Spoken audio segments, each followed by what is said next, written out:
and we are leaving the taxi and stepping into a whole new situation.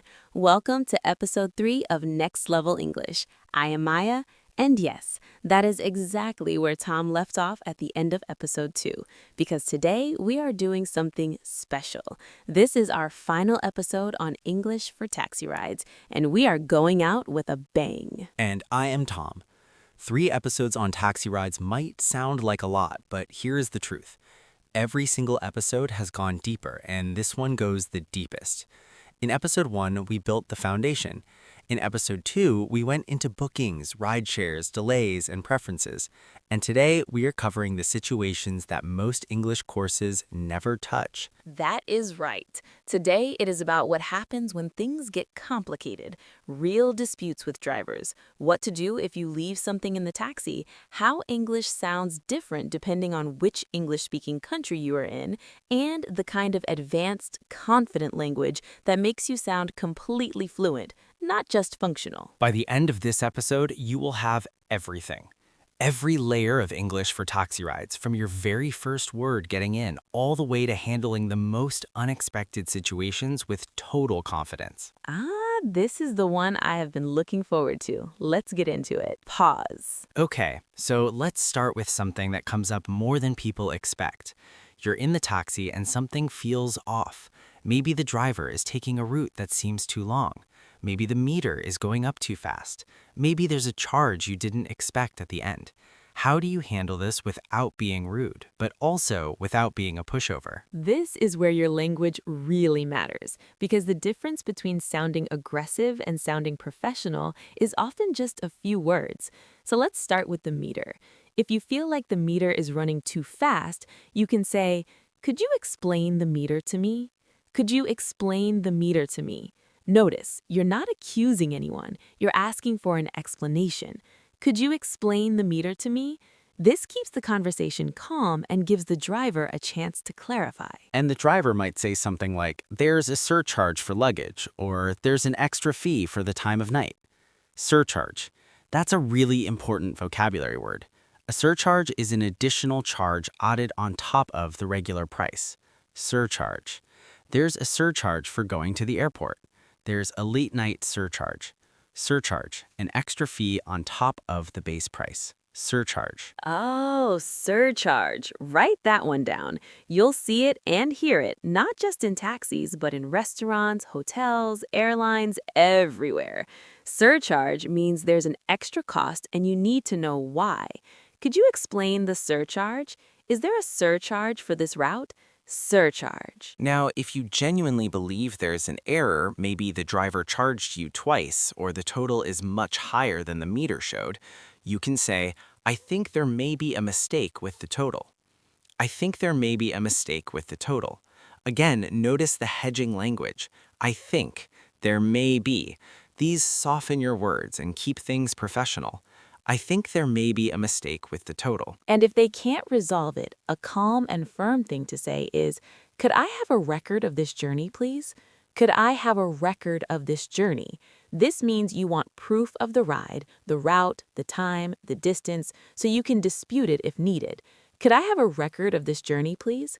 Very professional, very clear. And for rideshare apps, you can always say, "I would like to report an issue with this ride."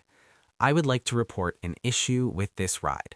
This is the language you use in the app or when contacting customer support. I would like to report an issue.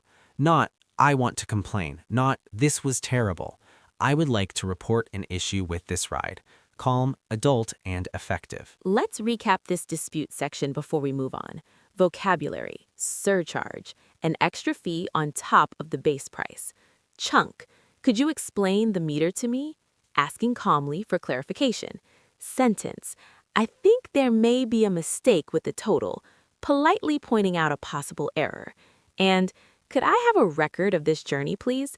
Asking for proof of the ride. Surcharge, could you explain the meter? I think there may be a mistake. Could I have a record? Keep those 4. Pause. Now let's talk about one of the most stressful taxi moments, leaving something behind. Your phone, your bag, your jacket. It happens to everyone. And knowing what to say can make the difference between getting your item back or losing it forever. The first thing you want to do is contact the taxi company or the app, and the most important sentence is, I left something in the taxi. I left something in the taxi. Simple, clear, direct. I left something in the taxi. Or you can be more specific. I think I left my phone in the back seat. I think I left my phone in the back seat. I left my bag in the taxi. I think I left my wallet in your car. I left something in the taxi. And then they'll ask you for details. You might need to describe the item. A useful chunk here is, it's a black leather bag with a gold zip. It's a followed by a description. Color, material, size, any distinguishing features. It's a small blue backpack. It's a red umbrella with a wooden handle. It's a, and then describe it clearly. The more detail, the better. And you'll likely need to describe the taxi or driver too. You can say, the driver's name was something like James, or the car was a silver sedan. Silver sedan. Sedan is a type of car, a regular four-door car, not an SUV or a van. Silver sedan. The car was a dark blue sedan. Sedan, a standard four-door passenger car. Sedan. And if someone finds your item and you want to thank them, a very warm and natural phrase is, I really appreciate your help. I really appreciate your help. Appreciate means to be grateful for something. I really appreciate your help. Or, thank you so much for returning this. Thank you so much for returning this. Both are warm, genuine, and very natural. I really appreciate your help. Thank you so much for returning this. So for left behind items, I left something in the taxi. It is a, and describe it. The car was a silver sedan. The ride was at around, and give the time. From, and give the location. And I really appreciate your help. All of those together give you everything you need to find a lost item after a taxi ride. All right, now this next section is one of my favorites because it is something that really levels up your English awareness. And that is the fact that taxi English sounds different depending on which English-speaking country you are in. This is so true and so important, because if you only learned one version of English, you might get in a taxi in London or Sydney and feel completely lost even though everyone is speaking English. So let us go through some of the key differences. Let us start with the word for taxi itself. In the United States, people say taxi or cab. I need a cab. Call me a cab. In the United Kingdom, the most traditional taxi is called a black cab, or sometimes a hackney cab. And in Australia, taxi is the common word, but people also say cab quite a lot. Taxi, cab, black cab. 3 words for the same thing. And when you get in, the greetings can sound quite different. In the US, you might hear, where to? Just 2 words, very direct, where to? In the UK, a driver might say, where are you off to? Where are you off to? Off to is British English for going somewhere. Where are you off to? In Australia, you might hear, g'day, where are you headed? G'day is a very Australian greeting, short for good day. G'day, where are you headed? 3 countries, 3 opening lines. Ah, where are you off to? I love that British phrase, off to. It sounds so natural and a little bit charming. I'm off to the airport. She's off to work. We are off to the hotel. Off to means on your way to somewhere. Where are you off to? I'm off to the station. Remember that one. And the word for the fare, meaning the price of the ride, also comes up differently. In the US, you might hear, what is the fare? In the UK, they might say, how much will it come to? How much will it come to? Come to means to add up to a total. How much will it come to? In Australia, a driver might say, that'll be $15 all up. All up means in total. All up. That's $25 all up. All up meaning altogether the final total. All up. How much will it come to? That'll be $15 all up. These are both asking about or stating the total price. Come to, meaning add up to. All up, meaning in total, all together. Come to, all up. Two great British and Australian expressions worth having in your vocabulary. And payment. In the US, tipping is almost always expected, usually around 15 to 20%. In the UK, tipping taxi drivers is common but not as required. Rounding up to the nearest pound is often enough. In Australia, tipping is much less common and often not expected at all. So knowing the cultural context is just as important as knowing the language. That is such a good point. Language is never separate from culture. When you know the culture, you understand the language better. And when you understand the language, you fit into the culture more naturally. That's exactly what we mean by next level English. Not just the words, the whole picture. One more country-specific phrase worth knowing. In Ireland, taxi drivers often say, "You're grand," when everything is fine. Grand in Irish English means fine, great, no problem.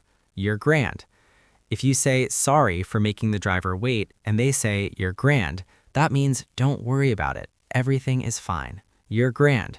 Very Irish, very warm. You're grand. That is such a lovely expression, and it shows you exactly what we mean. The same language, so many beautiful variations. You're grand. Okay, now let's talk about one final area. And this is the most advanced section of all 3 episodes. This is about sounding truly natural, not just correct, not just understandable, but genuinely fluent and confident in a taxi conversation. And the key to this is something called connected speech. In real, fast, natural English, words don't always sound the way they look on the page. They blend together, they change shape. And in a taxi where things move fast, understanding connected speech helps you catch what people are really saying. Let's take the phrase, "Did you want to go via the highway?" In natural, fast speech, that sounds more like, "Did you want to go via the highway?" Didja, wanna. These aren't lazy speech. This is how real fluent English speakers actually talk every single day. Didja wanna? Did you want to? Didja wanna? Once you know this, you'll understand your driver so much more easily. And "I'll be right out" from episode 2. In fast speech sounds like "I'll be right out." I'll, the contraction. Contractions are everywhere in spoken English. I'll, you'll, we'll, they'll. I'll be right out. Say it both ways and notice the difference. I will be right out. I'll be right out. In real conversation, I'll be right out. Always the contraction. And what about let me know if you need anything? In natural speech, let me know if you need anything. Lemme. Let me becomes lemme. Let me know. The driver might say this at the start of your ride. Let me know if you need to stop anywhere. Let me know if it gets too cold. Let me know. Let me know. Let me know. Once you hear it, you'll never miss it again. This is the stuff that textbooks don't teach you, and it's the stuff that makes the real difference between understanding English in a classroom and understanding English in real life in a real taxi, going through a city you've never been to before. And one last thing on sounding natural. Filler words. In real English conversation, people use small sounds to fill pauses while they think. You already know from episode 1 and 2, ah, oh, but there are others, like well, as in, well, I think the shortcut is faster, or as in, it depends on traffic, or I mean, it should be around here somewhere. Well, I mean. These are natural thinking sounds that make you sound real, not robotic. Well, I mean. Yes, those 3. Well, I mean. They're not filler in a bad way. They're natural rhythm in spoken English. Use them and you'll sound immediately more fluent. Well, I think the highway might be faster. It depends on traffic. I mean, it should be around here somewhere. Well, I mean. All right, we've reached the final stop on our 3-episode taxi journey. And before we do our big last recap, I just want to say, if you've been with us from episode 1 all the way through to right now, that's real commitment. That's real learning. It really is, and you've covered so much. Think about everything: getting in, giving directions, asking about time and traffic, paying, tipping, small talk, booking in advance, rideshare app conversations, handling delays, expressing preferences, responding to the driver, handling disputes, recovering lost items, understanding English across different countries, and now connected speech and natural filler words. That's a full English education built around one situation. So let's do the final recap from today's episode. Vocabulary: surcharge, an extra fee added on. Chunk: could you explain the meter to me? Calm dispute language. Sentence: I think there may be a mistake with the total. Polite error flogging. I left something in the taxi. For lost items. I really appreciate your help. Warm gratitude. Surcharge: could you explain the meter? I think there may be a mistake with the total. I left something in the taxi. I really appreciate your help. Country expressions: where to, cab, black cab from the US and UK, where are you off to, British English for where are you going, off to, g'day from Australia, how much will it come to, meaning what is the total, all up, meaning all together, the final amount, and you're grand from Ireland, meaning everything is fine. Where are you off to? All up, you're grand. And for connected speech, did you wanna for did you want to, I'll for I will, let me know for let me know, and natural fillers, well, you know, I mean. These are the sounds of real fluent English in motion. Did you wanna? I'll be right out. Let me know. Well, you know, I mean. 3 episodes, 1 topic, hundreds of real, usable phrases, and what we hope you take away is not just a list of expressions, it's a feeling. The feeling that you can get in any taxi in any English-speaking city on any day and handle it completely, confidently, naturally. That's what Next Level English is built for. Real situations, real language, real confidence.